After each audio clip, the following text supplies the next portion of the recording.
आदरणीय दर्शक तथा श्रोतावृन्द नमस्कार। Tough talk from home tough talk तपाईँसँगमा म दिलभूषण पाठक तपाईँ लगायत मेरा सबै दर्शक तथा श्रोतालाई स्वागत गर्दछु। दर्शकवृन्द, अति नै धेरै धुमधामका साथ नयाँ संविधान जारी गरेको यो शनिबार 5 वर्ष पुग्दैछ। दुईवटा संविधान सभाको यात्रा पार गरेर बनेको संविधानको मर्ममाथि शक्तिमा पुग्नेहरूले अपव्याख्या गर्ने गरेको आरोप त लाग्दै आएको थियो नै, तर यति नै बेला संविधान जारी भएको 5औं वर्षगाँठको पूर्व सन्ध्यामा फेरि पनि नेपालको संविधानको मर्ममाथि प्रहार भएको टिप्पणी हुँदैछ।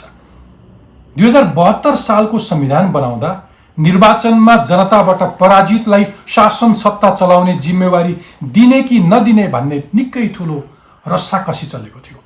चुनाव हारेकादेखि कहिल्यै चुनावी प्रतिस्पर्धामा भागै नलिएका व्यक्तिहरू समेत शासन सत्ताको मुख्य जिम्मेवारीमा पुग्ने र अनेकौं तिगडम गरेर मन्त्रीको झण्डा हल्लाउने प्रवृत्ति मौलाएको निचोडपछि त्यस्ता विकृतिलाई कस्ने खालको प्रावधान राखियो।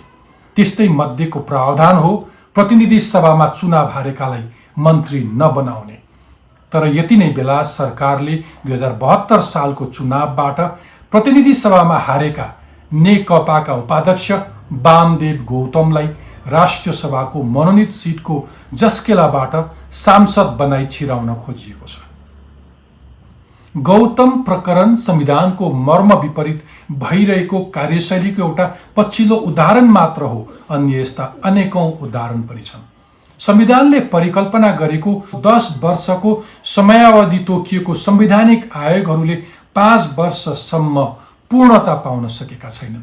पार्टीहरू बीचको स्वार्थ र भागबण्डा नमिल्दा अधिकारमुखी आयोगहरूमा पदाधिकारी समेत नियुक्ति नगरी अल्झाइएको छ।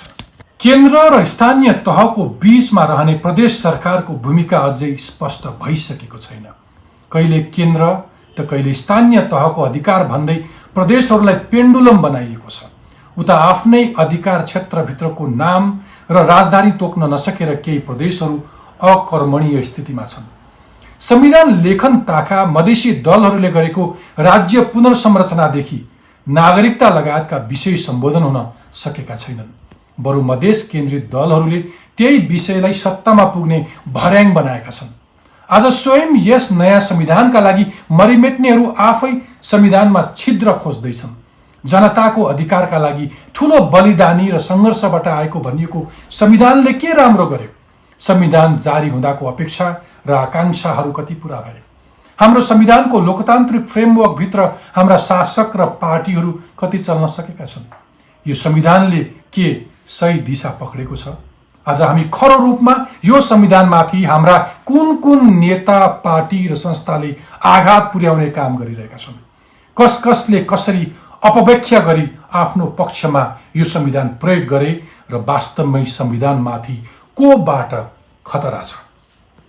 संविधान जारी भएको 5 वर्षका अवसरमा यस्तै प्रश्नहरूको जवाब खोज्न आज मसँग हुनुहुन्छ संविधानविद अधिवक्ता भीमार्जुन आचार्य। उहाँले 2वटा संविधान सभाका कार्यकालभर संविधान निर्माण र यसका मर्म तथा अन्तर्वस्तुलाई नजिकबाट आलोचनात्मक रूपमा निहाल्दै आउनुभएको छ। आउनुहोस् स्वागत गरौँ आजका मेरा अतिथि संविधानविद भीमार्जुन आचार्यलाई। भीमार्जुनजी, टफ टकमा स्वागत छ। धन्यवाद। 5 वर्ष पुगेछ संविधान सभाले धुमधामका साथ नेपालको नयाँ संविधान ल्याएको। तपाईँ त त्यसै बेलादेखि अलिकति क्रिटिकल जारी गर्दाको बखतदेखि नै 2072 असोज 3 गते साँझ हामीले संविधान जारी गऱ्यौँ। म सम्झन्छु नेल्सन मण्डेलाले दक्षिण अफ्रिकाको संविधान घोषणा गर्दा नयाँ राष्ट्रको जन्म भएको छ भनेर भनेका थिए। हुन त संविधान लेखनका सन्दर्भमा सर्वाधिक उद्धरण गरिएको वाक्यांश पनि हो यो। त्यसै गरी हामीले पनि जननिर्वाचित संविधान सभाबाट संविधान बनाउने कामलाई राष्ट्र निर्माणको नयाँ चरण प्रारम्भ भयो, देशले ठुलो कुरा पायो पनि भनियो। फर्केर हेर्दा तपाईँलाई कस्तो लाग्छ? वास्तवमा हामी मुलुकको नयाँ संविधान जारी गर्दाका बखत साँच्चै हामीले के पाएका थियौँ र के गुमाएका थियौँ? एकदमै मलाई लाग्छ धेरै महत्त्वपूर्ण सवाल हो यो। पहिलो कुरा चाहिँ यहाँले जुन एउटा भन्नुभयो प्रारम्भ कि धेरै ठुलो धुमधाम र तामझामको साथमा नै यो संविधान चाहिँ जारी गरिएको थियो र संविधान सभा दुई पटक हामीले प्रयोग गर्यौं र दुई पटकको संविधान सभाको प्रयोग गर्दाखेरि र त्यसले संविधान बनाउँदाखेरि थुप्रै प्रतिज्ञाहरू नेताहरूले बाहिर ल्याएका थिए। यो संविधान सभा यस कारणले महत्त्वपूर्ण छ, यसको औचित्य यस कारणले सिद्ध छ, यी तमाम कुराहरू नेताले बाहिर भनेका थिए। र 72 साल असोज 3 गते साँझ 5 बजे संविधान जारी गर्दाकै समयमा मलाई के लाग्छ भने कि दुई तीनटा कुराहरू मुलुकले तत्काल पायो। त्यो साँचो कुरा, उदाहरणको लागि पावरको एक प्रकारको पिसफुल ट्रान्सफर्मेसन भयो। कतिपय देशमा संविधान जारी गर्दाखेरि त्यो रेजिमको हस्तान्तरण, पावरको हस्तान्तरणमा केही समस्याहरू हुन्छ। हामी कहाँ शान्तिपूर्वक नै सत्ता हस्तान्तरण हुने कामहरू भयो। त्यो चाहिँ संविधानले एउटा पोजिटिभली ल्यान्ड गरेको वा दिएको चिज भनेर मानिन्छ, नम्बर 1। अनि सँगसँगै जुन वर्षौंको ड्युज थियो कि नेपालमा संविधान सभाले संविधान बनाउने भनेर जुन नेताहरूले धेरै यसको बारेमा बोले, नेता जनताहरूलाई कन्भिन्स गर्ने प्रयास गरे, अब त्यो चिज पनि दस्तावेजको रूपमा आयो। दोस्रो, तेस्रो चाहिँ धेरै ठुलो धनजन पनि क्षति भएको थियो संविधान सभा वा संविधानको नाममा। ती सब चिजले पनि एक प्रकारको पूर्ण विराम पायो र अर्को चाहिँ द्वन्द्वको पनि औपचारिक रूपमा चाहिँ अन्त्य भयो। यी कुराहरू त्यति बेला संविधान जारी गरेको दिनमा नेपालीहरूले पाए भनेर महसुस गरे। तर सँगसँगै त्यहाँनिर के भइदियो भने कि अघिले यहाँले शब्द प्रयोग गर्नुभयो जस्तो यो देशमा संविधान नै नभएर हामीले संविधान सभाले यो संविधान लेखेका थिएनौँ। मुलुकमा यो संविधान बन्नुभन्दा पहिले पनि हामीले 6वटा संविधान बनाएको थियौँ। तर भन्यो के त भन्दा यो भन्दा पहिले बनेका प्रत्येक संविधानमा सबै जनताको स्वामित्व भएन, जनताहरूको त्यहाँ बिलोङ्गिङनेस भएन। त्यस कारणले गर्दा संविधानलाई जनताले आफ्नो ठानेनन्। त्यो चिज अब हुन्छ भनेको थियो। तर असोज 3 गते 72 सालमा संविधान जारी गर्दा त्यही चिजमाथि नै एउटा प्रहार हुन गयो जस्तो लाग्छ मलाई। उदाहरणको लागि सिङ्गो तराईले त्यो प्रक्रियामा भाग लिएन, संविधान जारी गर्दाखेरिको सेलिब्रेसनमा उसले भाग लिएन। त्यो दिन तपाईँलाई सम्झना छ होला, तराईमा कर्फ्यू लाग्यो, 4 जना व्यक्तिहरूको निधन भयो। त्यसैले ओनरसिप र संविधानमाथिको बिलोङ्गिङनेस जुन त्योभन्दा पहिलेका संविधानले दिएका थिएनन्, हामी दिन्छौँ भनेर जुन नेताहरूले दावा गरेको थिए, सायद त्यो चिज चाहिँ पहिलो दिनकै घटनामा संविधान जारी हुँदाखेरिको अवस्थामा चाहिँ कता कता केही पुग्न भएको जस्तो मलाई लाग्छ। मसँग लिस्ट अफ क्वेसन्सहरू छन्, म बीचमा क्रमैसँग पोको खोल्छु। तर तपाईँकै इम्प्रेसन सुनिहाल्छु एउटा संविधानविदका हिसाबले लास्ट 5 इयर्स त्यो संविधान जारी गरे पछाडिको पछिल्लो वर्ष हाम्रो कार्यान्वयनको यात्रा कस्तो रह्यो, कसरी रिफ्लेक्ट गर्नुहुन्छ? अब यसलाई म संक्षेपमा म तपाईसँग सेयर गरौँ। 72 मा हामीले संविधान जारी गरिसकेपछि तराई यसबाट अलिकति भिन्न रह्यो। यो प्रक्रियामा आफ्नो उसले साथ दिएन, यी कुराहरू त्यति बेला भयो। अब संविधान जारी गरिसकेपछि अर्को वर्ष तपाईँले हेर्नु भने अब शक्तिको एक प्रकारको द्वन्द्व, पावर वा कुर्सीको लडाई चाहिँ नेताहरूले त्यति बेलादेखि नै प्रारम्भ गर्न थाले। संविधान बन्दाखेरि प्रधानमन्त्रीको जिम्मेवारी केपी ओलीले पाए संविधान जारी भइसकेपछि।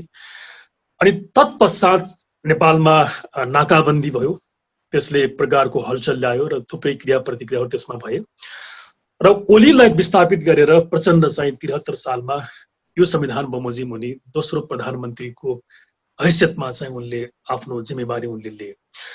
अब त्यति बेलादेखि यहाँले हेर्नु हो भने चाहिँ 73 सालदेखि नै संविधान जारी गरेको अर्को वर्षदेखि नै यो संविधानले प्रतिज्ञा गरेका चिजहरू जनतालाई ट्रान्सफर गर्नुको साटो कसरी पद र कुर्सी चाहिँ प्राप्त गर्न सकिन्छ भन्ने एक प्रकारको द्वन्द्वमा चाहिँ त्यहाँ गयो। त्यति बेला मलाई सम्झना छ 73 सालमा देखिने गरी नै जस्तो नाकाबन्दीले एक प्रकारको इमेज प्रधानमन्त्री ओलीको यहाँ बन्न गएको थियो।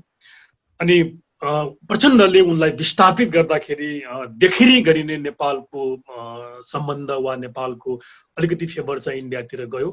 त्यति मात्र होइन, अनि उनी आसनमा आइसकेपछि मलाई सम्झना छ इन्डियन एक्सप्रेसले 7 बुँदे नेपालको संविधानलाई संशोधन गर्नको लागि प्रस्ताव भारतले चाहेको छ भन्ने कुरा उनले त्यति बेला सार्वजनिक गरेको थियो। पछि भारतको भ्रमण गएको बेलामा प्रचण्डले 25 बुँदे समझदारी भारतसँग गरे, जहाँ थुप्रै नेपालको परराष्ट्र नीति पञ्चशीलको सिद्धान्तलाई तलमाथि गर्ने कामहरू गरेको थियो। यो ढङ्गले चाहिँ अगाडि बढ्यो। अनि अब 74 मा तपाईँ गइसकेपछि तीन तहका हामीले निर्वाचन गर्यौँ र फेरि प्रधानमन्त्री फेर्ने कामहरू गर्यौँ भन्दाखेरि 72 पछाडि संविधान जारी गरिसकेपछि यहाँले हेर्नु भने जुन प्रतिज्ञा नेताहरूले संविधानमा लिखित रूपमा र हजारौं लाखौं पटक भाषणमा अलिखित रूपमा उनले व्यक्त गरेका थिए त्यो पूरा गर्नुको साटो सम्पूर्ण रूपमा कुर्सी पद र शक्तिको दौडमा चाहिँ उनीहरू लागे जस्तो लाग्छ मलाई। त्यो क्रमले त्यस पछाडिका दिनहरू अगाडि बढे जस्तो लाग्छ मलाई। तात्तातै संविधान जारी गर्दा गर्दै त्यसलाई आघात पुर्याउने, त्यसको मर्ममाथि प्रहार गर्ने, जसले दिलो ज्यान दिएर हत्या हालेर त संविधान जारी गरे उनीहरू नै त्यसलाई प्रहार गर्न लागि पर्यो। अब त्यति मात्र होइन, कतिपय संविधानका देखिने प्रावधानको पनि कुल्चने काम हो। म एउटा तपाईँलाई उदाहरण दिउँ। अहिलेको यो संविधान यहाँले हेर्नु भने अन्तिम परिच्छेद चाहिँ यो संक्रमणकालीन व्यवस्था भन्ने संविधानमा लेखिएको छ अनि त्यो भनेको चाहिँ नयाँ निर्वाचन नभएसम्म त्यो बीचको ग्यापलाई ब्रिज गर्नको लागि, त्यो बीचको ग्यापलाई गभर्न गर्नको लागि संविधानमा यस्तो खालको प्रावधान राखिन्छ। ओली त्यही अन्तर्गत नै संविधानको धारा 298 अन्तर्गत उनी प्रधानमन्त्री भएका थिए। पछि के गर्यो भने प्रचण्डलाई प्रधानमन्त्री बनाउँदाखेरि पनि संविधानको धारा 298 नै प्रयोग गर्यो, जबकि संविधानको धारा 298 संक्रमणकालीन व्यवस्था भएको कारणले गर्दा त्यो केवल एक पटक मात्रै प्रयोग हुने धारा थियो त्यो।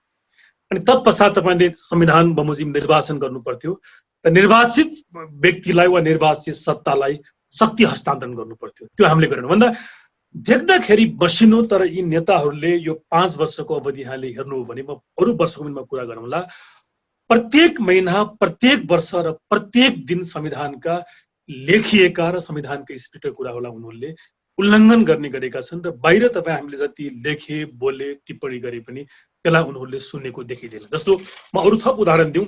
त्यसपछि फेरि देउबा प्रचण्डलाई विस्थापित गरेर देउबा आए अनि फेरि ओली प्रधानमन्त्रीको पदमा आए। अनि त्यसपछि यहाँले हेर्नु भने दोस्रो पटक प्रधानमन्त्री ओली भइसकेपछि उनले पनि संविधानमाथि आफ्ना अराजकताहरू काम उनले सुरु गरे। जस्तो अनि 75 सालमा आएर यी दुईटा ठुला पार्टी माओवादी र नेकपाको बीचमा एकीकरण भयो अनि एककालको फेरि अर्को शक्तिबन्ध अगाडि बढ्यो। अनि 76 मा पुग्दाखेरि त सबै प्रदेशका प्रमुखहरूलाई बर्खास्त गर्ने काम सरकारको उसबाट गरियो। अनि यो क्रमिक रूपले अघि मैले भने जस्तो समग्र 5 वर्षको यहाँले अवधि हेर्नु हो भने चाहिँ संविधानको कार्यान्वयन गर्ने, संविधानको प्रतिज्ञालाई पूरा गर्ने भन्दा पनि के गर्दा शक्तिमा आफ्नो पहुँच भइराख्छ र के गर्दा एकले अर्कालाई निषेध गरेर आफू सर्वेसर्वा भइराखिन्छ, त्यो हिसाबले उहाँहरूले काम गर्नुभयो। र साना साना कुराहरू कहिले संविधानका, जस्तो मैले अघि उदाहरण दिएँ, एकपटक प्रयोग हुने धारा त्यति बेला उहाँहरूले प्रयोग गर्नुभयो। त्यसपछि पछिल्ला वर्ष यहाँले हेर्नुभयो, अहिले नै यहाँले अहिलेको 76 को 77 को यहाँले हेर्नु भने जस्तो चालु अधिवेशनलाई अन्त्य गर्ने, तपाईँले प्रारम्भ भने जस्तो संविधान अन्तर्गत प्रतिनिधि सभामा पराजित व्यक्तिलाई फेरि सांसद बनाउने, मन्त्री बनाउने, यी जम्मै चिजहरूको समष्टि एउटा आन्सर के हो त भन्दा संविधानलाई के गरेर बढी भन्दा बढी कुल्चन सकिन्छ र संविधान केही पनि होइन भन्ने खालको मेसेज दिन सकिन्छ। सायद त्यो हिसाबले उहाँहरूका क्रियाकलापहरू अघि बढे जस्तो लाग्छ। तपाईँलाई सजिलो बनाइदिन्छु। कुनै एउटा सूत्र हुन्छ नि, जस्तो मुलुकको अर्थतन्त्र चाहिँ अथवा भ्रष्टाचार बढ्यो अथवा अर्थतन्त्र उँभो लाग्यो अथवा उँधो लाग्यो भन्ने केही इन्डिकेटर्सहरू एनालिसिस गरिन्छ नि। अनि त्यसको इन्डिकेटर्सहरू एनालाइज गरेर एउटा कुनै निष्कर्ष निकाले जस्तै यो 5 वर्षमा संविधानले जनतालाई क्याटर गर्नुपर्ने अथवा जनताको पक्षमा बोलेका कुराहरू यी थिए, तिनीहरू कार्यान्वयन यो क्षेत्रमा भयो, यो क्षेत्रमा भएन, अथवा जनताले यसको अनुभूत गर्न पाएनन्, अरू नेताहरूले पाल मात्रै पार्ने काम गरे भनेर त्यस्तो कुनै कानुनी हिसाबमा संवैधानिक रूपमा कुनै इन्डिकेटर्स पनि हुन्छ? त्यो हो, त्यसको आधारमा तपाईँले सूत्रबद्ध रूपमा केही भन्न सक्नुहुन्छ?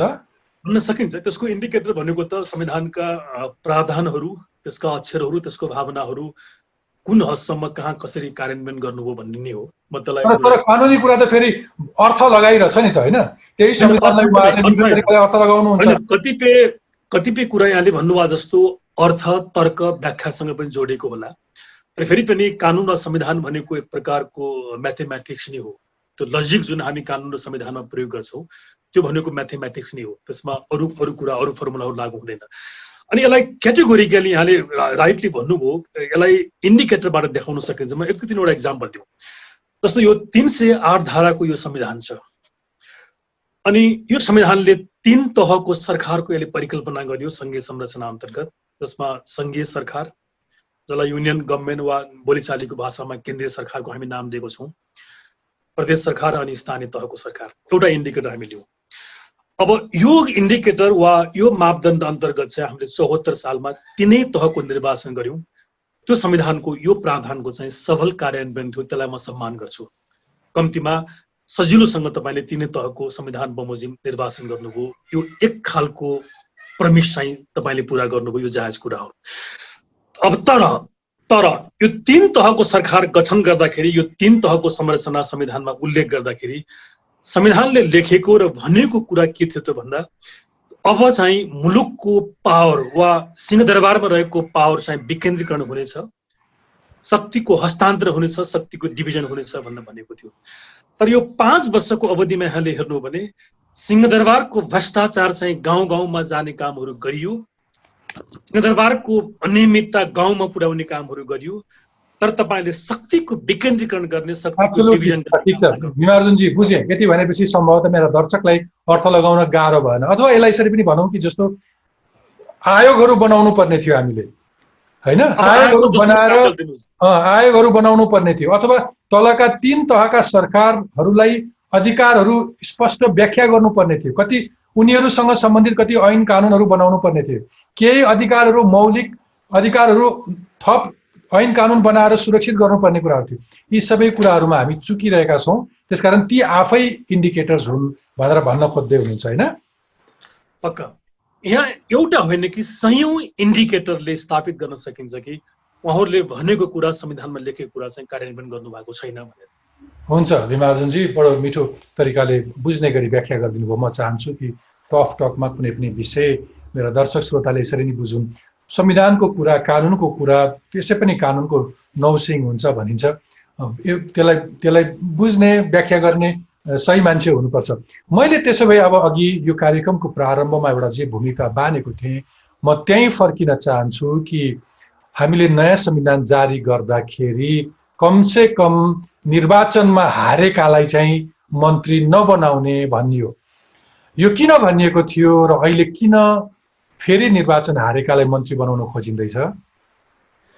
यसको पछाडिको एउटा मलाई लाग्छ संवैधानिक दर्शन वा स्किम भनेको चाहिँ, अब कम्तीमा निर्वाचनको लागि कुनै व्यक्ति उम्मेदवारको रूपमा प्रस्तुत भयो र जनताले उसलाई मत दिएनन् भन्नुको अर्थ चाहिँ जनताले उसलाई म्यान्डेट दिएनन् आफूलाई शासन गर्नको लागि भन्ने हो। त्यसैले संविधानमा हामीले के लेख्यौँ भने कि यदि तिमी प्रतिनिधि सभाको निर्वाचनमा पराजित हुन्छौ भने कम्तीमा प्रतिनिधि सभाको कार्यकालभरि तिमी मन्त्री बन्न सक्दैनौ, क्याबिनेटको मेम्बर बन्न सक्दैनौ भन्ने चाहिँ हामीले संविधानमा उल्लेख गर्यौँ। त्यसको अर्थ जनताले तिमीलाई आफूमाथि शासन गर्नको लागि जनादेश दिएनन्, पत्ताएनन्, म्यान्डेट दिएनन्, त्यो कारणले तिमी चाहिँ अयोग्य हुँदैन। तर कहिले कहिले कुनै कुनै परिस्थितिमा राम्रा नेता, ठुला नेता, आँटी नेता, पार्टीका वरिष्ठ नेताहरू हारे भने पनि तपाईँले अहिले भनेको तर्क लागू हुन्छ? अनि त्यो हुँदैन थियो भने संविधानमा त्यो कुरा लेख्नु पर्थ्यो नि त। संविधानमा नलेखेको भए वा संविधानले त्यो ठाउँ दिएको भए सायद यो कुरा गर्न आवश्यक थिएन होला। म तपाईँलाई क्याटेगोरिकली भन्न सक्छु, अहिलेको संविधानको तपाईँ 2टा प्रावधान हेर्नुहोस्। एउटा संविधानको धारा 76 को उपधारा 9 भन्ने छ, जसमा मन्त्री बन्नको लागि संघीय संसदको सदस्य बन्नुपर्छ। त्यो भनेको 2टै च्याम्बर भने, राष्ट्रिय सभा पनि वा प्रतिनिधि सभा 2टै भनेको हो। अर्को तपाईँ संविधानको धारा 78 हेर्नुहोस्, जहाँ 78 को 1 मा चाहिँ यो संघीय संसदको सदस्य नभएको व्यक्ति पनि 6 महिनाको लागि मन्त्री बन्न सक्छ भनेर भनेको छ। अब तेस्रो प्रावधान हेर्नु संविधानको धारा 78 को उपधारा 4, जहाँनिर उले के गर्यो भने कि त्यो 2टै अवस्थामा जुनसुकै च्याम्बरको सदस्य भएको भए तापनि यदि प्रतिनिधि सभाको निर्वाचनमा पराजित व्यक्ति हो भने कम्तीमा त्यो प्रतिनिधि सभाको कार्यकालभरि मन्त्री बन्न नसक्ने भनेर संविधानको धारा 78 को उपधारामा 4 मा लेखिसकेको छ।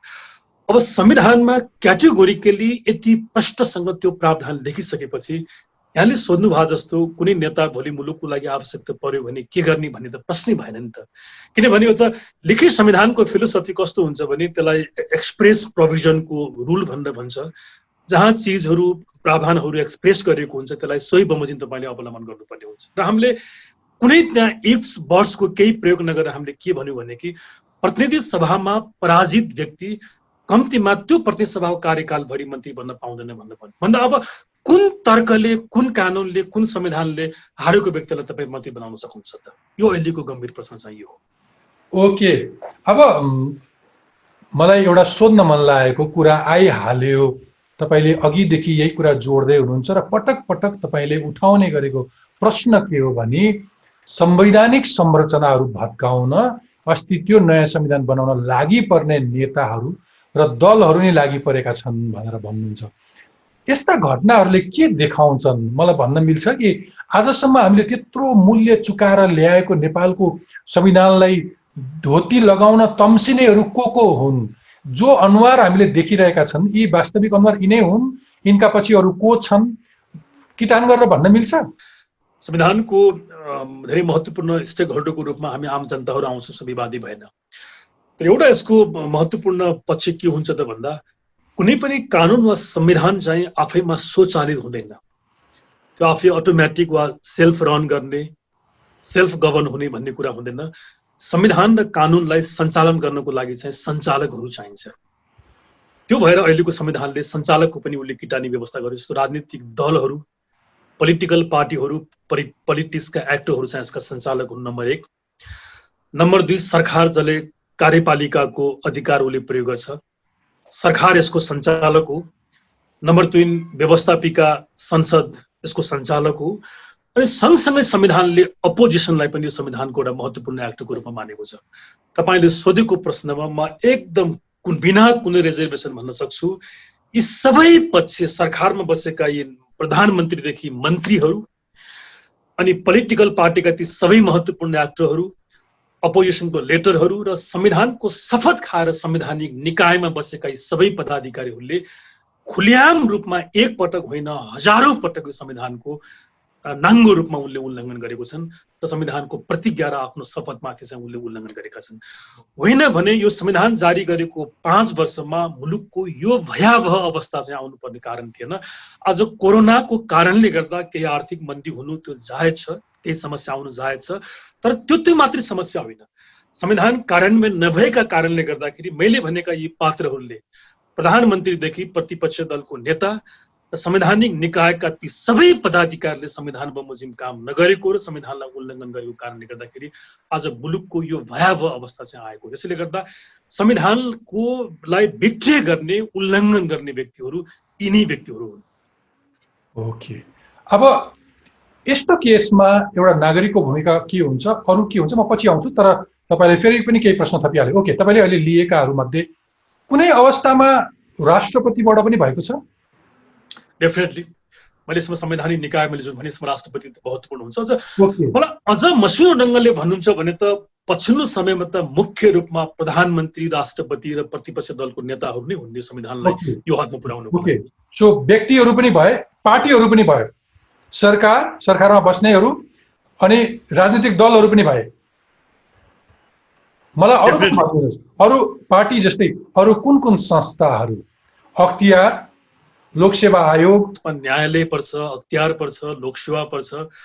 तपाईँ पछिल्ला घटनाहरू हेर्नु न, अख्तियारको यहाँले कुरा गर्नुहुन्छ भने सामान्य भन्दा सामान्य कर्मचारीलाई उसले कारबाहीको दायरामा ल्याउँछ, तर मुलुकलाई सम्पूर्ण रूपमा बर्बादी गर्ने, जसलाई बाहिर सार्वजनिक रूपमा बाहिर आएका छन् समाचारहरू कि करप्सन, घोटाला आदि इत्यादि कुराहरू, त्यसलाई चाहिँ उसले क्लिन चिट दिन्छ। उसले त्यो भनेको सफेद रूपमा उसले संविधानमाथिको आफ्नो शपथलाई उसले चाहिँ बिट्रे गरेको हो। अनि लोकसेवा आयोगको पार्ट यहाँले हेर्नु हो भने न्यायालयले त्यही गर्छ। उसले आफ्नो इन्डिपेन्डेन्ट एउटा क्यारेक्टरलाई, नेचरलाई उसले रिजर्भ गरे, के अरे संरक्षण गरेर उसले आफ्नो काम गर्दैन। भन्दाखेरि यी त देखिनै गरी नै यी संस्था वा निकायले संविधानको पालना गरेका छैनन्, आफ्नो शपथ बमोजिम काम गरेका छन् भन्ने त सबै उदाहरण हो। राष्ट्रपति तपाईँले सोध्नुभयो, राष्ट्रपति तपाईँ हेर्नुहोस्, उसले सिधै राष्ट्रको भन्दा पनि एउटा प्रधानमन्त्री वा एउटा व्यक्तिको लागि उसले काम गरे जस्तो गरी उसले आफ्नो एक्सनहरू उसले बाहिर देखाउँछ। भन्दाखेरि यी चिज संविधानले परिकल्पना गरेका कुराहरू होइन। जस्तो लोकसेवा आयोग समितिले निकालेको विज्ञापनमा चाहिँ समावेशीको सिद्धान्तलाई काहीँ कुनै रूपमा पनि पालना गरेको देखिँदैन। जबकि अहिलेको संविधान यहाँले हेर्नु हो भने सायद धारा 283 तिर भए जस्तो लाग्छ मलाई, राज्यको प्रत्येक निकाय वा अङ्गमा हुने नियुक्ति चाहिँ समावेशिताको सिद्धान्तमा हुने भन्ने लेखेको छ। किन नलेखिदिएको भए हुन्थ्यो? लेखेपछि त मान्छेले त्यो स्वाभाविक रूपमा त्यो दाबी गर्छ, उसको अधिकार हो। तर मलाई एउटा अलिकति तपाईँले भन्दै गर्दाखेरि मनमा अलिकति बिजाएको जस्तो चाहिँ संविधानलाई विचलित हुन नदिकन बाटोमा राख्ने काम भनेको न्यायपालिकाको हो। तर न्यायपालिकाले त्यो धर्म निर्वाह गर्न नसकेपछि फेरि यही मुलुकका जनताले सडकमा उत्रेर संविधान च्यातेको, जलाएको, फ्याँकेको हामीले देखेका छौँ। अहिलेका नयाँ पुस्ता समेत देखेका छन्। यसमा नेपाल आफै साक्षी छ। त्यसकारण न्यायपालिकाले बोल्ने भनेको त यसको यसको यसको यसको झ्याल पर्खाल भित्ता वा टेबल कुर्सी बोल्ने होइन नि। त्यहाँभित्र त केही न्यायमूर्तिहरू बस्छन् होला नि। अदालतले पनि संविधानको मर्म आत्मसात नगरेपछि अनि अनि अनि कहाँ के अपेक्षा गर्ने? आम नागरिकले के सोच्ने? बल्लक्षी धेरै नै गम्भीर कुरा हो। वास्तवमा म तपाईँसँग सहमत छु। सायद नेपालको पछिल्लो समयको यहाँले एउटा न्यायिक एउटा इतिहास नै भनौँ त्यसलाई यहाँले हेर्नु हो भने अब सडकमै आएर जनताले न्यायालयले गरेको फैसला र न्यायालयको बारेमा टिप्पणी गर्ने, प्रदर्शन गर्ने भन्ने त्यो चान्चुने कुरा होइन। विगतमा कतिपय दलसँग सम्बन्धित मुद्दाहरू हारजित हुँदाखेरि दलीय प्रतिक्रियाहरू आएका छन्। जस्तो एमालेको एउटा समयमा पनि 52 सालको मुद्दामा त्यस्तो भएको थियो। सडकमा केही आए कार्यकर्ताहरू, पछि गिरिजाप्रसाद कोइरालालाई अख्तियारसँग जोडिएको केही मुद्दाको प्रसङ्ग आउँदाखेरि पनि न्यायालयले आफ्नो फेभरमा निर्णय गरेन भन्दा उहाँले न्यायालयलाई नारायण हिँडी दरबारमै सार दिनुपर्छ भन्ने प्रतिक्रिया दिनुभएको थियो। यस्ता केही थिए दलसँग सम्बन्धित कुराहरू। तर आम जनता नै मेरो विचारमा न्यायालयको काम कारबाहीप्रति असहमति जाहेर गरेर सडकमा आएको सायद त्यो घटना दुर्लभ हो नेपालको इतिहासमा। र धेरै न्यायालयको लागि र सिङ्गो लोकतन्त्रको लागि लज्जाको विषय हो। त्यो आउनुपर्ने अवस्था कसरी बनायो? उसको पछाडि यहाँले भन्नुभयो जस्तो न्यायालयले पनि आफ्नो संविधान बमोजिमको दायित्व निर्वाह नगरेरै यो भएको हो। र हामीले एउटा ठुलो ब्लन्डर के गर्यौँ भने जति बेला नेपालको न्यायालयको प्रधान न्यायाधीशलाई त्यो पदमै रहँदाखेरि उसलाई मन्त्री परिषदको अध्यक्ष बनाइयो, खिलराज रेग्मीलाई। र नेपालको न्यायालयको एउटा समाप्ति वा नेपालको न्यायालयको अवसानको एउटा ठुलो टर्निङ पोइन्ट त्यहाँनिर थियो। दुर्भाग्यपूर्ण घटना थियो। अनि त्यसपछिका दिनमा यहाँले हेर्नु भने देखिनै गनी नै राजनीतिक प्रभावहरू त्यहाँ पर्यो। एउटा न्यायाधीश हुनुको लागि त्यस्ता केही सर्टेन भर्चुहरू हुन्छ। त्यो औसत भर्चुको मान्छे पनि न्यायाधीश हुनुको लागि यो के हुँदैन। औसत भन्दा माथिल्लो लेभलको मान्छे चाहिँ न्यायाधीश हुनुको लागि। तपाईले मलाई अघिल्लो वर्षको संवादमा म कहिले तपाईसँग 1 वर्ष अगाडि गरेको संवाद म फर्केर हेरिरहेको थिएँ। म चाहन्न कि 1 वर्ष अगाडिको अन्तर्वार्ता आज पनि सान्दर्भिक होस् अथवा आज पनि कुनै घटनाहरू परिवर्तन नहुन्। गति समाजको गति यति द्रुत छ कि 1 वर्षको संवाद त्यो आउटडेटेड होस् र धेरै परिवर्तनहरू हुन् भन्ने चाहन्थे। तर यो 1 वर्षमा केही पनि अन्तर भएको रहेनछ। तपाईले भने जस्तै यो संविधानमाथिको प्रहार गर्ने क्रम, यसमाथि आघात पुर्याउने कामहरूको निरन्तरता, पर्टिकुलरली मैले तपाईँलाई त्यतिखेर जोड्न खोजेको चाहिँ तपाईँले अघिल्लो वर्ष नै यो मुलुकको लोकतन्त्र, यसको संघीयता अथवा धर्मनिरपेक्षतामाथि यदि कसैबाट खतरा छ भने नेताहरूबाटै खतरा छ भन्नुभएको थियो। र अर्को महत्त्वपूर्ण तपाईँले भन्दै गरेको कुरा चाहिँ न्यायालयमा हामीले विशुद्ध कुनै पनि रूपमा ऊ कार्यकर्ता भन्दा बाहिरको क्यारेक्टर भएको मान्छेलाई हामीले लाँदै लगेनौँ। विशुद्ध कार्यकर्तालाई, पार्टीको कार्यकर्तालाई लगेर न्यायालयमा फिट इन गऱ्यौँ। हामी न्यायालयबाट के अपेक्षा गर्न कोर्छौँ भनेर भन्नुभएको थियो। यो 1 वर्षमा तपाईँले फेरि मैले चान्स दिएँ कि उहाँहरूले एउटा असल न्यायमूर्तिको भूमिका पनि त निर्वाह गर्नुभयो होला। तपाईँको न्यायालयमा कुलिङ पिरियड भनिन्छ। यो 1 वर्षमा तपाईँलाई गलत साबित गर्न सक्नु भएन उहाँहरूले? त्यो देखिदिने वास्तवमा कि अपवादमा त्यस्तो कुराहरू भयो होला। अहिले पनि न्यायालयमा हिजो पनि एउटा साँच्चैको न्यायमूर्तिहरू हुनुहुन्थ्यो र हुनुहुन्छ। त्यसमा कुनै ठुलो विवाद गर्न आवश्यक छैन। राम्रा मान्छेहरू, असल भर्चुका मान्छेहरू अहिले पनि न्यायालयमा छन्।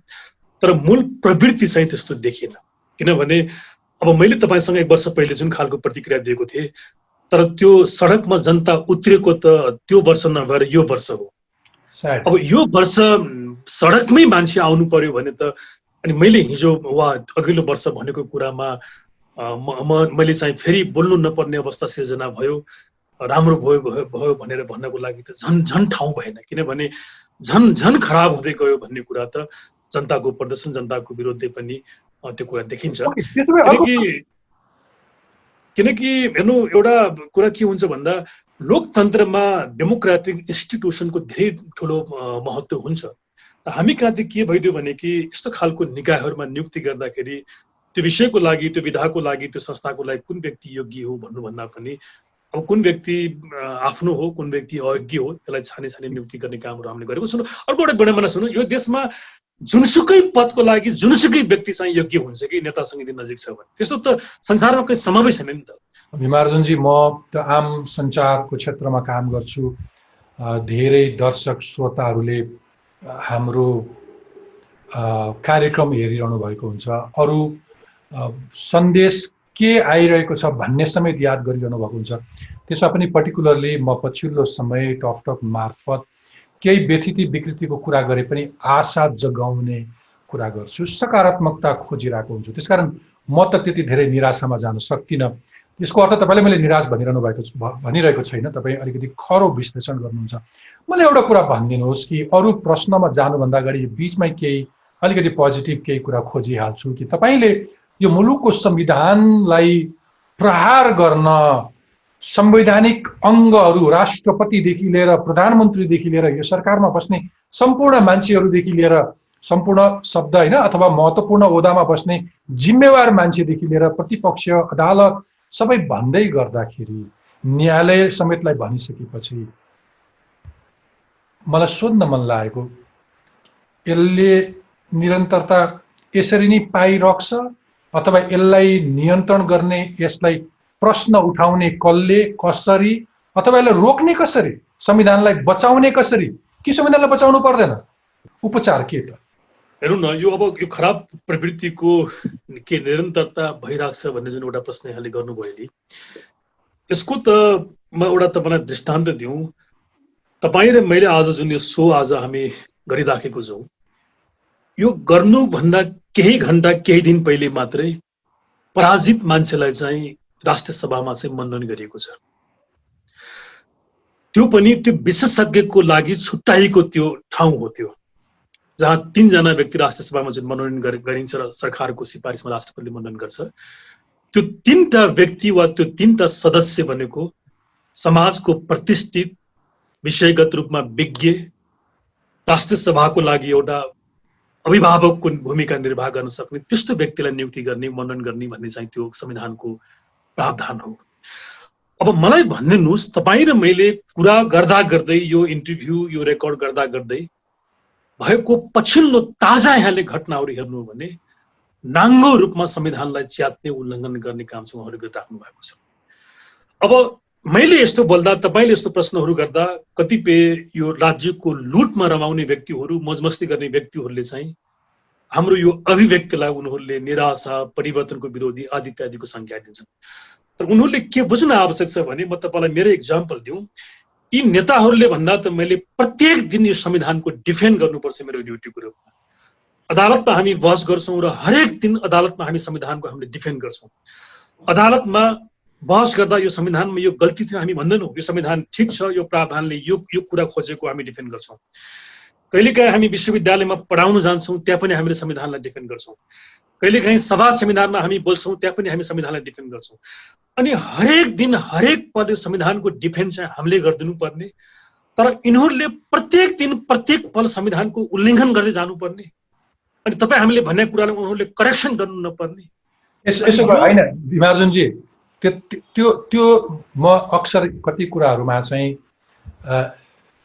नियत त भन्छु नै, काहीँ काहीँ चाहिँ अज्ञानता पनि हुनसक्छ। के बाबा, अज्ञानता एकपटक हुन्छ होइन, काहीँ काहीँ लोभले अथवा काहीँ काहीँ केही आसक्तिहरूले उसलाई गाँजेको हुनसक्छ। मानौ तिनलाई छुट दिउँ, अथवा उनको आजसम्मको एकात्मकवादी मानसिकता हावी भयो, सत्ता र शक्तिले उसलाई यसरी लट्ठ बनायो कि अरू इमान उसले बिर्स्यो।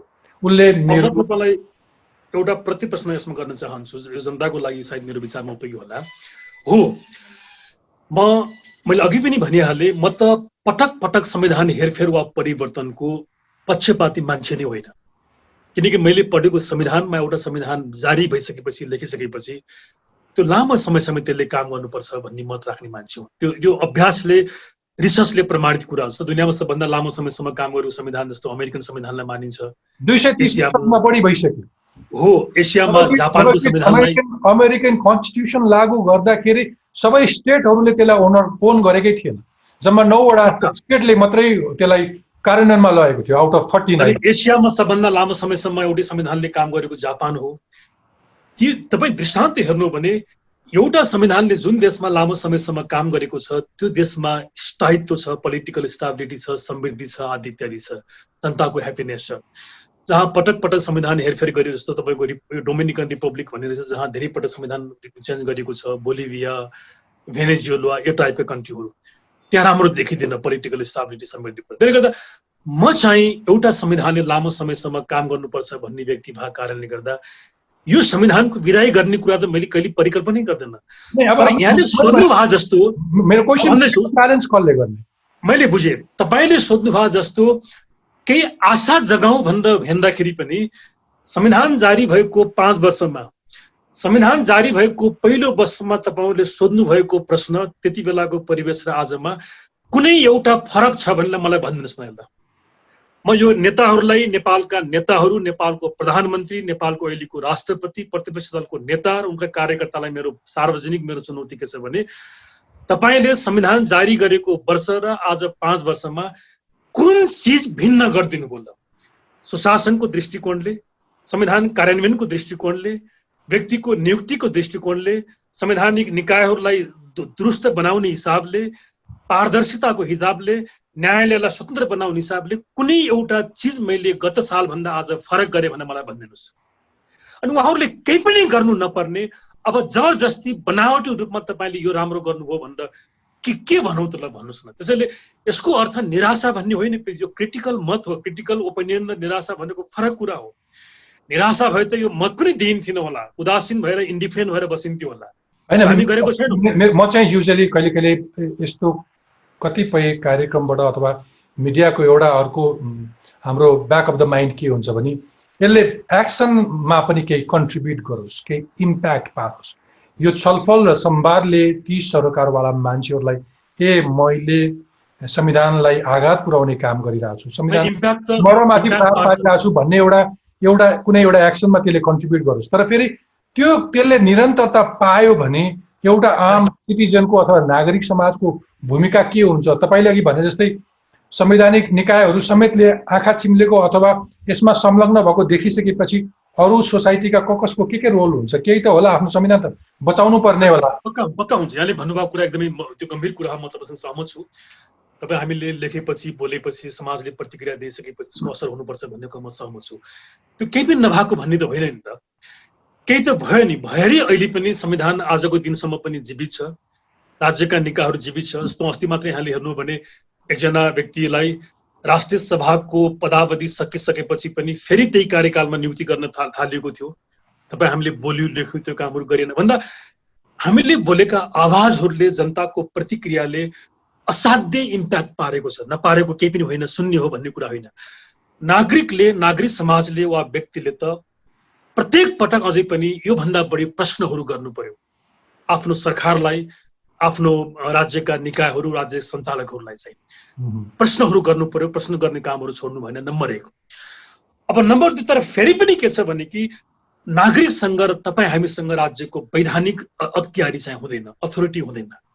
अनि त्यो चिजले कार्यान्वयनको रूप लिनको लागि, त्यसले प्रतिफल दिनको लागि अख्तियारी चाहिन्छ। त्यो अख्तियारी भनेको फेरि राज्यको सञ्चालकहरूसँग हुँदो रहेछ। त्यसैले सञ्चालकहरू नसुध्देसम्म, उहाँहरू संविधानको फ्रेममा, संविधानको प्रतिज्ञामा आएर उहाँहरू काम गर्न मन्जुर नभएसम्म त्यो देशको कायापलट, त्यो देशको रूपान्तर सम्बन्ध नहुने भावनाले तपाईँले जति वर्ष यो प्रश्न सोध्नुभयो भने पनि मैले दिने जवाब के हुन्छ भने कि यी सञ्चालकहरूले संविधानको शपथ बमोजिम काम गर्नु पर्यो, जनताको म्यान्डेट बमोजिम चाहिँ काम गर्नु पर्यो भन्ने कुरा नै हो। ओके भिमार्जुनजी, अब यो एउटा अर्को महत्त्वपूर्ण पक्ष जुन संविधान स्वयंले ग्यारेन्टी गरेको कुरा आजको संवादमा म कसरी नउठाउँ यो संविधानको सबैभन्दा महत्त्वपूर्ण पक्ष थियो कि यो समावेशी हुन्छ, यसले सामाजिक न्याय गर्छ भनेर। सम्भवतः त्यसैका लागि संविधानमा अधिकारका लागि भनेर थारू, मधेसी, मुस्लिम, समावेशीका हिसाबले आदिवासी, जनजाति, दलित, महिला लगायतहरूको लागि भनेर आयोग राखियो। 10 वर्षमा उनीहरूको कामको आधारमा निरन्तरता दिने अथवा नदिने भन्ने प्रावधान पनि राखियो। तर आज संविधान जारी भएको 5 वर्षसम्म पनि ती आयोगलाई पूर्णता दिने कुरा छोडिदिनुहोस्, आयोगमा एउटा सदस्य पनि छैनन् केही आयोगहरूमा। यो संविधानको मर्म हो। ल हेर्नु न्याय गर्नु ती नागरिकलाई। अब यही नै कस्तो राम्रो प्रश्न तपाईँ सोधिदिनु हो।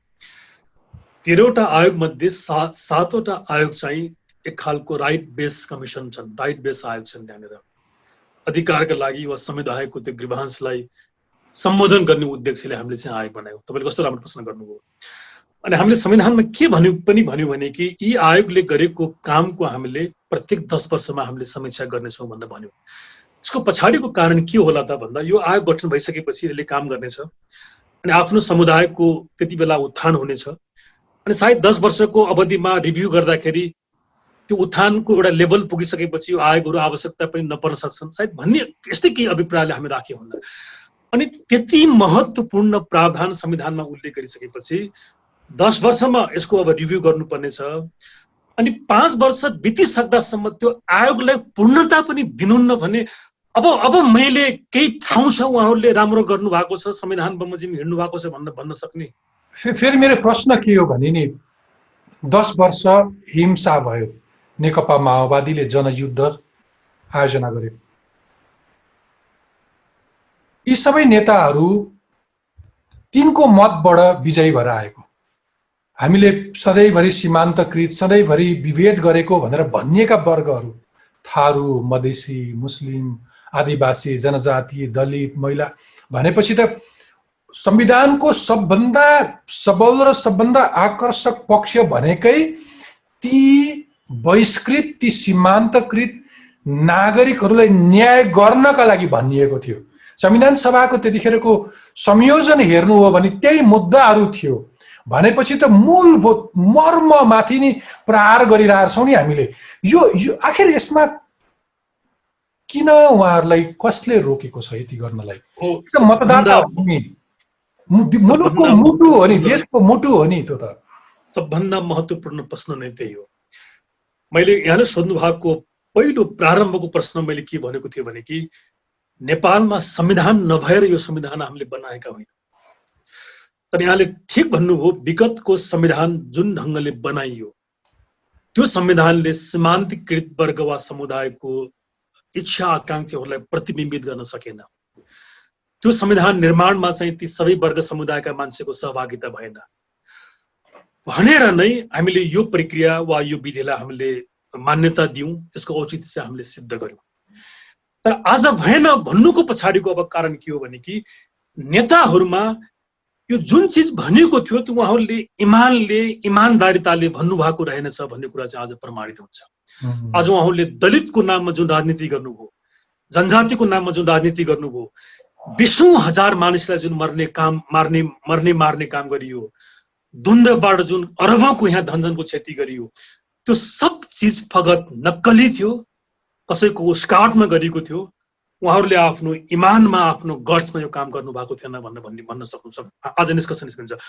होइन भने तपाईँले सोध्नु भएको जस्तो उहाँहरूसँग शक्ति छ, अख्तियारी छ, अनि यो सब चिज गर्न उहाँलाई कसले रोकाछ मलाई भनिदिनुहोस् न। अनि हिजोको शासकहरूलाई उहाँहरूले गाली गर्नुहुन्थ्यो, संविधान खराब भएको कारणले गर्दा, शासक खराब भएको कारणले गर्दा काम भएन भन्नुहुन्थ्यो। आज त शासक पनि उहाँ हो, संविधान पनि उहाँको, राज्यका निकाय पनि उहाँको, राज्यका पदाधिकारी पनि उहाँको।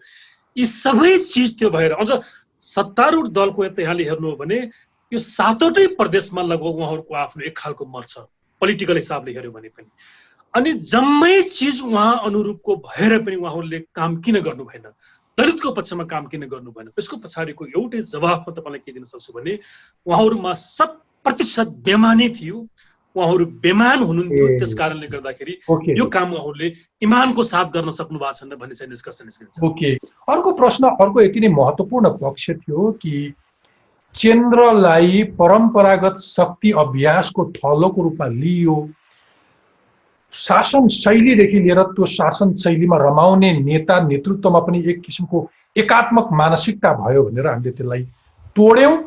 सम्पूर्ण अधिकारहरू तोडेर हामीले त्यसलाई संघीय संरचनामा स्थानीय तहलाई बलियो बनायौं। 3 तहका सरकार बनायौं, अघि तपाईले भने जस्तै। एउटा त्यो त्यसले मात्रै एउटा लोकतान्त्रिक प्रणाली बलियो हुन्छ भनेर।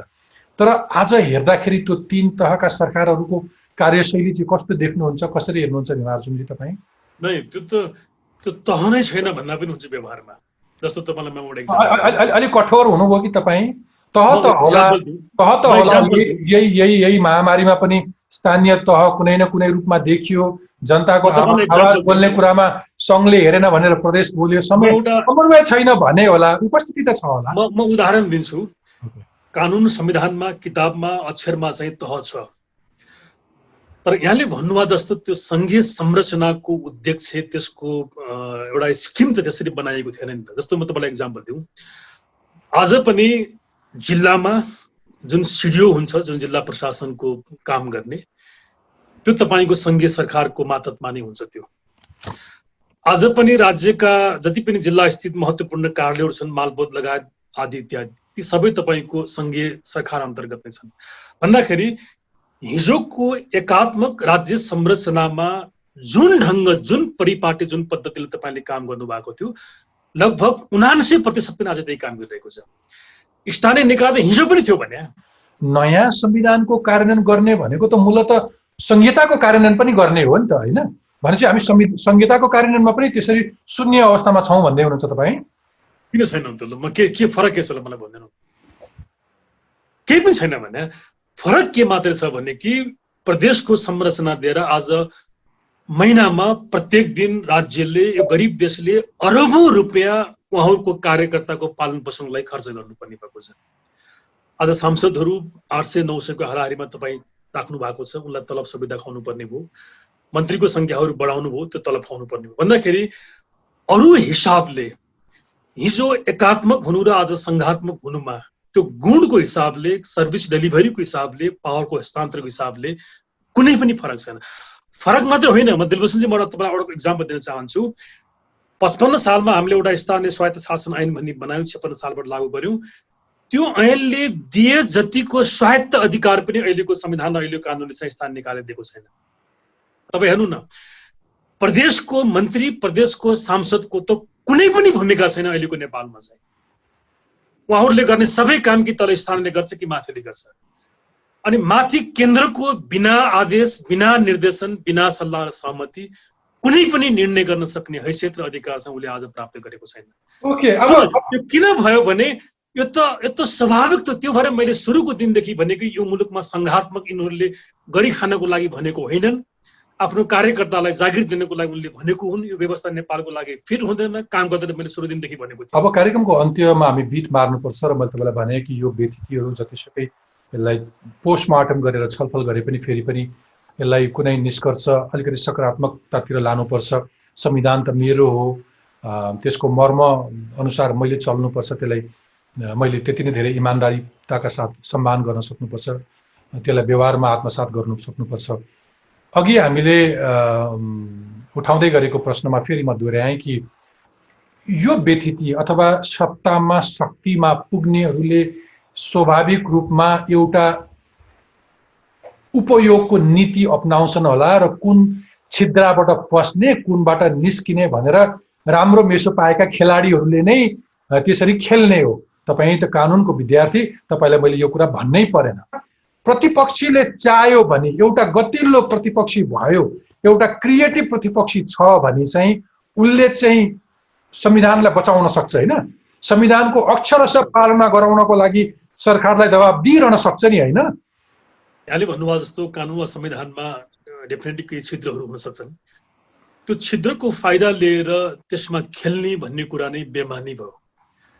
राज्यको कुनै पनि निकाय, कुनै पनि पदाधिकारी, कुनै पनि व्यक्तिले त्यो गर्नु चाहिँ जायज होइन। यसको पछाडिको कारण त के हुन्छ भने कि भोलि भविष्यमा हुन सक्ने सबै कुराहरू आज नै त्यो निर्माताले फोर्सी गर्न सक्दैन। त्यस कारणले गर्दा संविधानमा ग्याप हुन सक्छ, कानुनमा ग्याप हुन सक्छ। तर त्यो ग्यापको फाइदा उठाउने, त्यो छिद्रमाथि खेल्ने भन्ने कुरा नै बेमानी हो जुन हाम्रा शासकले गरिरहेका छन्, नम्बर 1। नम्बर 2 लोकतन्त्र, त्यसमा पनि संसदीय शासन प्रणालीमा त्यो व्यवस्थालाई जीवन्त बनाउने अनि नागरिकलाई सरकारसँग नजिक लानको लागि वा त्यो सरकार र नागरिकको बीचको ग्यापलाई ब्रिजको काम गर्नको लागि लोकतन्त्रलाई जीवन्त बनाइराख्नको लागि महत्त्वपूर्ण भूमिका निर्वाह गर्ने भनेको प्रतिपक्ष हो। अहिले मलाई ठिक ठाउँमा प्रश्न सोध्नुभयो। आज जसरी राज्य सञ्चालनमा बसेका सरकारका व्यक्ति वा पदाधिकारीहरू एक प्रकारले निकम्मा भए वा संविधानलाई उनीहरूले पालना गरेको देखेन, त्यतिकै डिग्रीमा अझ त्योभन्दा बढी प्रतिपक्षको पार्टमा यहाँले हेर्नु हो भने पनि त्यो पनि सम्पूर्ण रूपमा असफल र असक्षम देखियो। कुनै छिद्र खोजिरहेको छ, सरकारसँग मिलेर कुन छिद्रबाट म लाभ लिन सक्छु भनेर छिद्र खोजिरहेको छ। संविधानमा अरू पुवाल पार्न उद्यत छ कि छिद्र टाल्नलाई उसलाई चिन्ता छैन। अब अहिलेको मलाई लाग्छ नेपाल र नेपाली हुनुको सबभन्दा ठुलो चिन्ता नै त्यही हो। कतिपय यहाँले संसारमा भएका सरकारको प्रवृत्तिहरू हेर्नु हो भने पनि सरकारसँग कहिलेकाहीँ यस प्रकारको कमी कमजोरी रहने पनि गर्छ। सत्तामै बस्ने भएको कारणले गर्दा सत्ताले उसलाई केही हदसम्म करप्ट बनाएको हुन्छ, त्यो देखिन्छ दुनियाँको प्रवृत्ति हेर्दाखेरि पनि। तर ती सबलाई एउटा ठाउँमा ल्याएर कानुन, संविधान, जनताप्रति जवाबदेही बनाउनुको लागि भूमिका खेल्ने भनेको अपोजिसनले हो।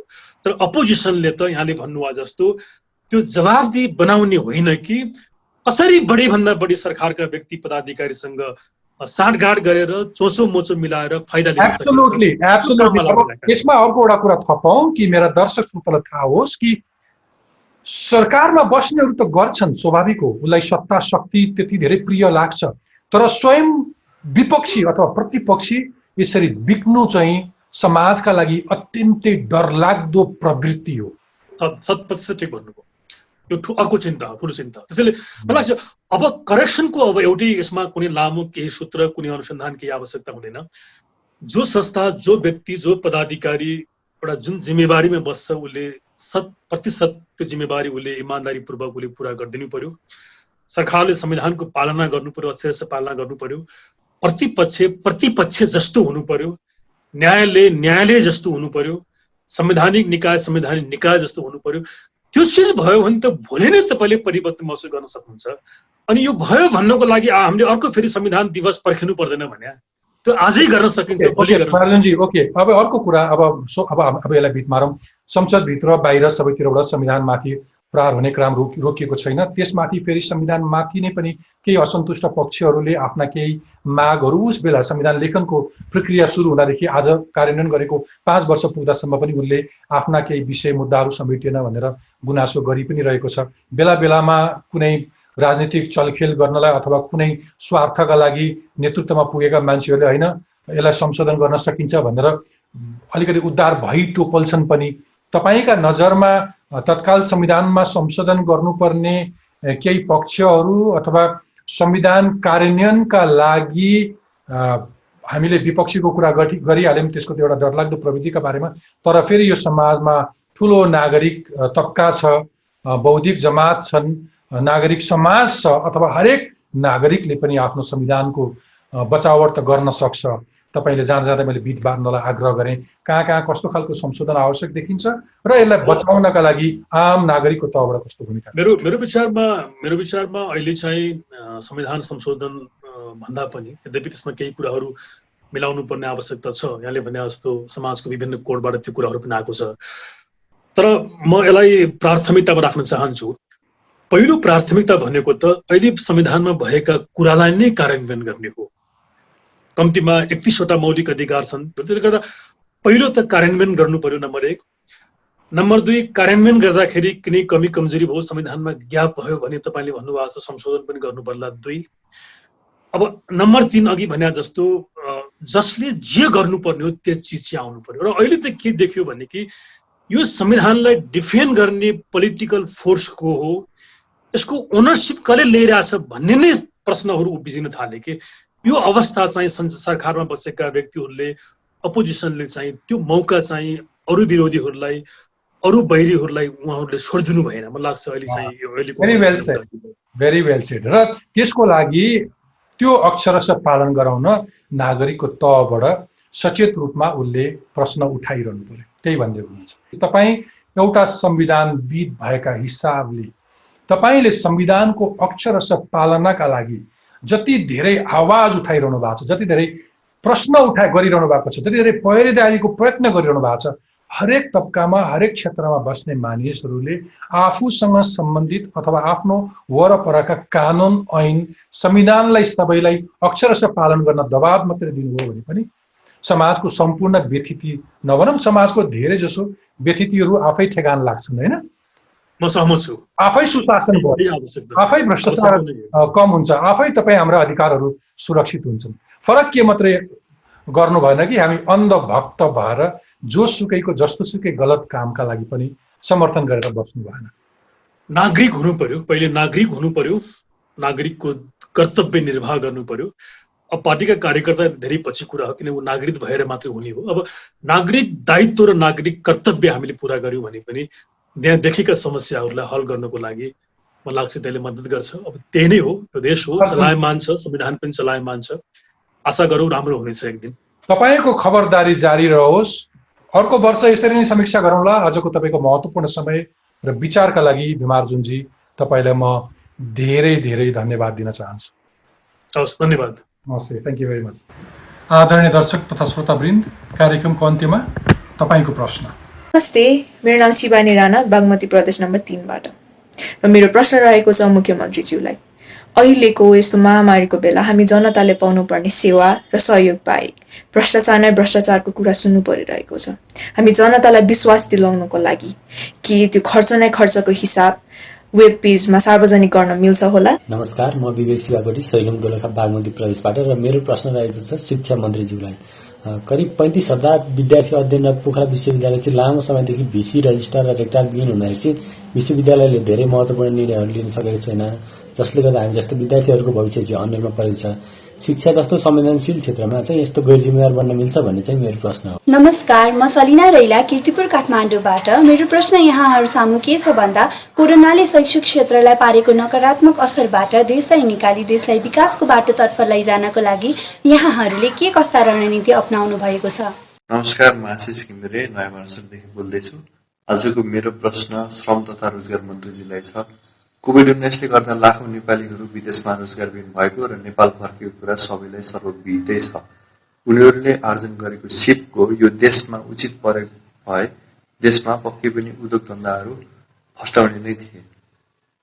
प्रतिभा पलायन भइरहने देशमा आएको यो अवसरलाई सरकारले के कसरी सदुपयोग गर्दैछ र पुँजी र प्रविधिको उपयोगबाट आन्तरिक रोजगारी प्रवर्धन गर्ने योजनाहरू के कस्ता छन्? नमस्कार, म आस्मा आचार्य, कीर्तिपुर। यो लकडाउनमा चाहिँ हामी कतिजना बेरोजगार हुनु परेको छ, हामी कतिको जागिर खोसिएको छ, हामी भोकभोकै सुत्नु परेको छ, अझ कतिजना आत्महत्या गर्न पनि बाध्य हुनु भएको छ। सो म सरकारलाई सोध्न चाहन्छु, अब अरू केही विकल्प छ कि छैन? अब यो कोरोनाको महामारी चाहिँ झन् बढ्ने क्रममै छ, होइन? मृत्युदर पनि बढिरहेको छ, हस्पिटलहरू छैन, बेडहरू छैन भन्नुहुन्छ, र लकडाउन बाहेक चाहिँ अरू केही अप्सन छ कि छैन? अबदेखि टकमा तपाईँ आफै पनि प्रश्न राख्न सक्नुहुनेछ। सरकारमा बस्ने हुन् वा प्रशासन चलाउने, सार्वजनिक ओहदामा बस्ने हुन् वा समाजका जिम्मेवार मानिएका व्यक्ति, तपाईँ जसलाई पनि प्रश्न गर्न सक्नुहुन्छ। उत्तर नआउन पनि सक्छ, तर प्रश्नको प्रभाव अनेक किसिमले परिरहेकै हुन्छ। त्यसैले आजै आफ्नो क्यामेरा उठाउनुहोस्, नाम र ठेगाना भन्नुहोस्, कसलाई के प्रश्न हो 1 मिनेट भित्रै सोध्नुहोस् र हामीलाई पठाउनुहोस्। हामी सबैभन्दा राम्रा प्रश्नहरूलाई कार्यक्रममा समावेश गर्नेछौँ। हवस् त, अर्को हप्ता यसरी नै भेटौँला। कार्यक्रमका बारेमा टकको युट्युब पेजमा आफ्नो प्रतिक्रिया लेख्न नभुल्नुहोला। स्वस्थ रहनुहोस्, सुरक्षित रहनुहोस्।